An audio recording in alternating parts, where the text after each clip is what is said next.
नमो भगवते वासुदेवाय. सार्थ सुबोध ज्ञानेश्वरी. लेखन व वाचन सौ मनीषा भास्कर अभ्यंकर, महाराष्ट्र, मिरज 416410. अध्याय 13वा. क्षेत्र क्षेत्रज्ञ योग. ज्ञानलक्षण भाग 18वा. आचार्योपासन भाग पहिला. ओव्या आहेत 368 ते 373. ज्ञानदेव आता आचार्योपासन या पदाचं स्पष्टीकरण करत आहेत. आता ययावरी गुरुभक्तीची परी, सांगो गा अवधारी चतुरनाथा. आता यानंतर गुरुभक्तीचा प्रकार सांगू, हे चतुरांचा राजा तो तू ऐक. आघावी याची देवा, जन्मभूमी हे सेवा, जे ब्रह्म करी जीवा शोच्या तेही. ही गुरुसेवा सर्व भाग्यांची उत्पन्न होण्याची जमीन आहे व जी सेवा शोकग्रस्त जीवाला ब्रह्म करते. ते आचार्योपास्ती प्रकटी जाईल तुझ प्रती, बैसोदय एकपाती अवधानाची. ती गुरुभक्ती आता तुला स्पष्ट करून सांगितली जाईल, मात्र तू तिकडे एकसारखे लक्ष दे.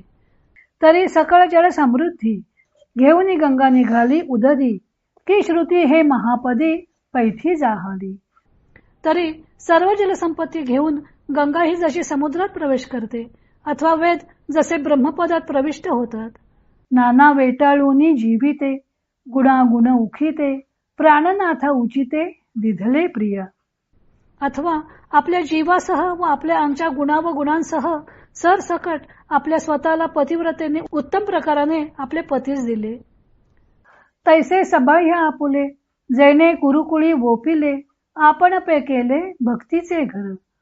त्याप्रमाणे ज्याने आपले अंतर मनाधिक व बाह्य इंद्रियाधिक गुरुकुळाला अर्पण केले व आपल्याला गुरुभक्तीचे घर केले आहे. ज्ञानदेवांचा आचार्योपासन हा अत्यंत आवडीचा विषय. गुरुभक्ती हा त्यांचा स्वभावच आहे. मूळ गीतेत नसताना सुद्धा अनेक ठिकाणी त्यांनी ज्ञानेश्वरीमध्ये गुरुमहिमा वर्णिला आहे.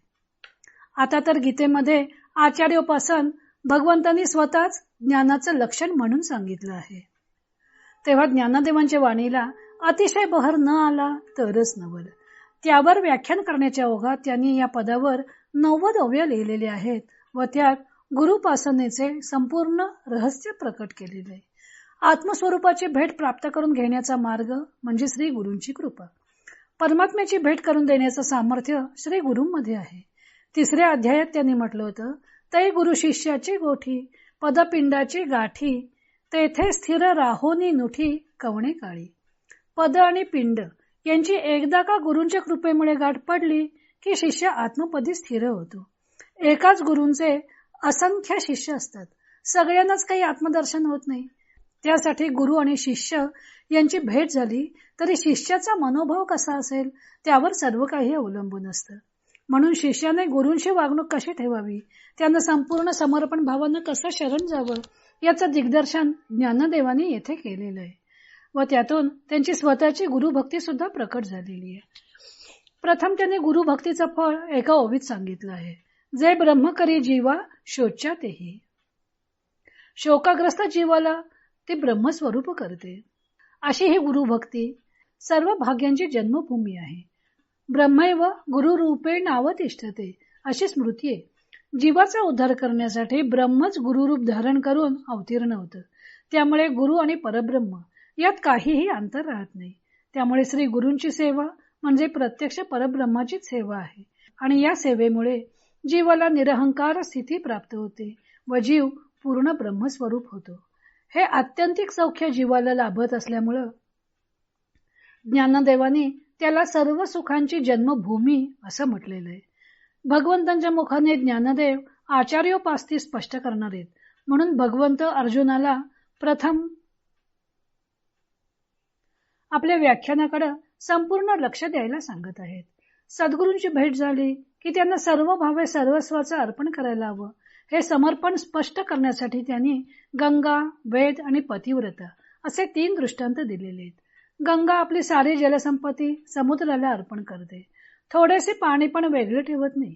तसं सद्गुरूंना भक्ताने सर्व काही अर्पण करावं. गंगा समुद्राला एकदा मिळून थांबत नाही, तर ती प्रत्यक्षाने भेटतच राहते. तिथे वियोग हा नसतोच. त्याप्रमाणे श्री गुरूंशी अखंड संयोग असावा. आता इतर नद्या सुद्धा समुद्राला मिळतच असतात, परंतु कलियुगामध्ये पृथ्वीवरील सर्व तीर्थांनी आपले पावन करण्याचं सामर्थ्य गंगेमध्ये ठेवलेलं असल्यामुळं गंगा ही सर्व तीर्थात श्रेष्ठ ठरलेली आहे. दुसरं उदाहरण वेदांचं आहे. वेद परब्रह्म स्वरूपच आहेत, परंतु लक्षणावृत्तीने ते जीवाला ब्रह्मैक्य बोध करून देतात. ते ब्रह्मैक्य बोध करून देत असले तरी परब्रह्मापासून विभक्त होत नाहीत, तर त्यांच्याशी एकरूपच झालेले आहेत. तसे शिष्याने सद्गुरूंशी एकरूप व्हायला हवं. गुरुसेवा करताना गुरु आणि शिष्य असा वेगळेपणाचा भाव न धरता एकरूप होऊन त्यांची सेवा केली पाहिजे. पतिव्रता आपले सर्व गुणदोष आपल्या पतीच्या ठाईच अर्पण करते.